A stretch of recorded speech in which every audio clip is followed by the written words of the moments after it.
Just to be holy, sitting apart.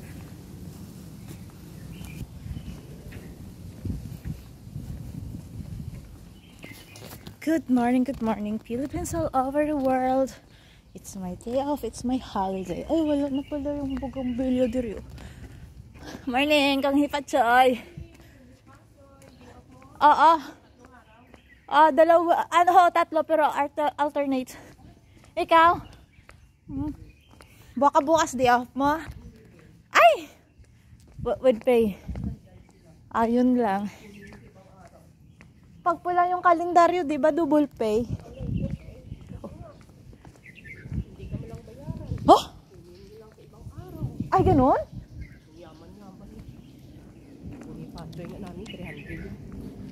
Isang libo, kaya mo. Oo, nung Pasko din, 1,000. Ang bahay namin, kulang 7,000. Up and down? Parang ganito kalaki? Wala ka. Pero matagal ka na dyan? Bago pa lang? Ako 1 year pa lang. Driver ako dyan. Ha? Driver ka? Tapos aalis sila bukas. Oh. Ito lang namin kunin ng mga... Holiday. Tapos, ang kasama mo, hindi din pinapalabas. Kami lahat. Ilan ba kayong... Yung mga kasama ko, pinalabas na una. Ay? Nakuha. Ilan kayong katulong? Kasi pag babayaran ka, 200 lang din naman. Ay! So sabi ko, yaman. Oo nga. Magastos ng parte nila. Mahal mo. Mahal ang pagkain. Tapos sa amin na... Kaya nga. Ang hirap kasi pag mga kuripats na amo. Sabi ko nga, buti pa mga dati ko amo, Chinese. Pag December, 13 months, isang buwan na sa akin. Huh? Tapos pag Chinese New Year, 2,000 yan. Ay, bakit wala ka na doon? Nakapipon ako ng pag 7,000, 8,000. Kasi mga kaibigan pa nagpaparty kami. Oh. Pag 500, 200, sinibigay 300. Tapos wala ka na, tapos hindi ka na nirenew doon. Tapos, nakawalong taon ko din. Ay, bakit? Ikaw ka naman, 13 months, doble pa. Oo, no. Pagdating ng 23 pa lang, kita mo, account mo, ang sahod mo, doble. Kabuuan pa yan. Oh? Ay, abunan niyo siya. Tapos, middle class lang, ha? Pero ito, sabi naman niya. Ay, bakit dito? Anong tawag dito? Middle class or high level? Ang taas nila niya. High level? Sila lang sila sa hukong. Yung ganitong mga lugar dito sa atin? Ano pa amo ko? Ah? Kaya dalawang bahay namin. Yan lang. Ang lawak ng garden. Pat ang kutsi na hugasan. Oh? Gusto niya. Oo, ang hirap dito sa ano.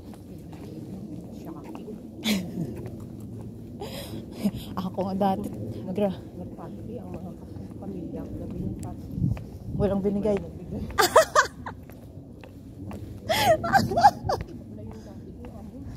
Kaya nga. Lahat ng mga bisita nagbibigay sa akin. 500, 300. Oo. Hindi kasi kabaliktaran kung anong ganda noon.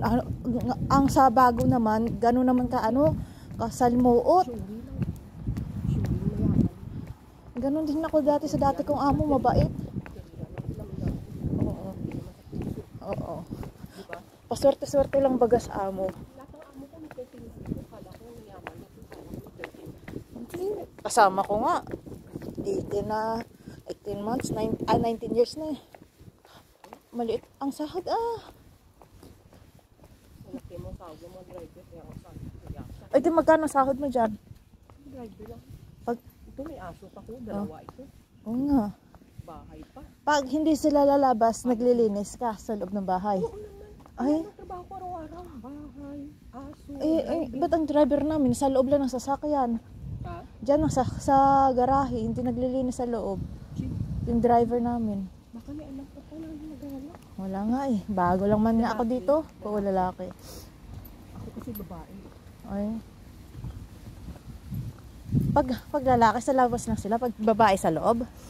Hindi depende sa akin. Oo, kasi amin, mag-drive lang tapos wala na. Pag nag-utos pa, kala mo katulong ka na. Oo, no? Bastos ka. Ay, mahirap talaga. Pero mas lalo pag Pinoy, mas lala pa. Pilit-pilit kasi hindi. Mas malala ugali mo ng Indonesia. Saan ka naman gagala? Dito lang kami, ikot lang kami. Tapos, Dito kami tanghali. ay, Kaya nga, ang almusal ko pinakain ko na bago na dapat. nagbibiskets ka lang? Daming tabaw. Pero ang bahay namin eh. Nakadugtong. Mahirap pag dalawang bahay. Tapos dalawa lang kayo, habaw. Dapat kami.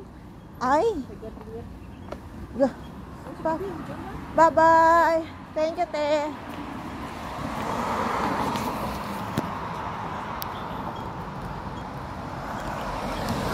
Kawawa. Kawawa kay ate, grabe. Dapat siya kay holiday. Nag-duty siya, nag-alaga siya ng aso. Ang hirap pa dito sa ibang bansa. Akala mo maganda. Pero hindi, nakakapagod, nakaka-stress din. Tapos malala ka lang ng taga-Pilipinas pag sahuran na kung kailan ka papadala. Diba? Ang sakit, ang hirap nun. Akala nila maganda sa abroad. Tapos, hindi nila alam ang pagod, ang hirap. Magsasabi pa sila na marami tayong mga pera. Huh? Wala tayong pera dito. Uy, resibo lang ang natitira sa ating pagkasahod. Dami rin nating mga bayaran. Kuryente. Sa tubig. Sa pagkain. Ma-allowance pa. Ang hirap ng buhay abroad. Akala mo lang maganda sa una. Pag makita mo, ang ganda sa picture, sa Facebook. Pero may pagod yun na natatago at lungkot. Hindi sa lahat ng oras masaya kaming mga abroad. Hindi sa lahat ng oras hanggang dito kami, hindi sa lahat ng oras kaya pa namin magtrabaho. Hindi ba? Kaya kayo sa Pilipinas, huwag niyong isipin na mayaman kami. Kasi pag nagkasakit kami at umuwi kami sa Pilipinas nang walang may mag-alaga sa amin kundi kaming sarili lang namin. Kaya pahalagahan nyo ang mga kapatid, magulang nyo o kamag-anak na nasa ibang bansa. Pagdasal nyo sila na maging maayos ang kanilang trabaho, magkaroon sila ng good health everyday at mabuting amo. Yun ang tanging yaman namin dito sa ibang bansa. Kung hifatsoy!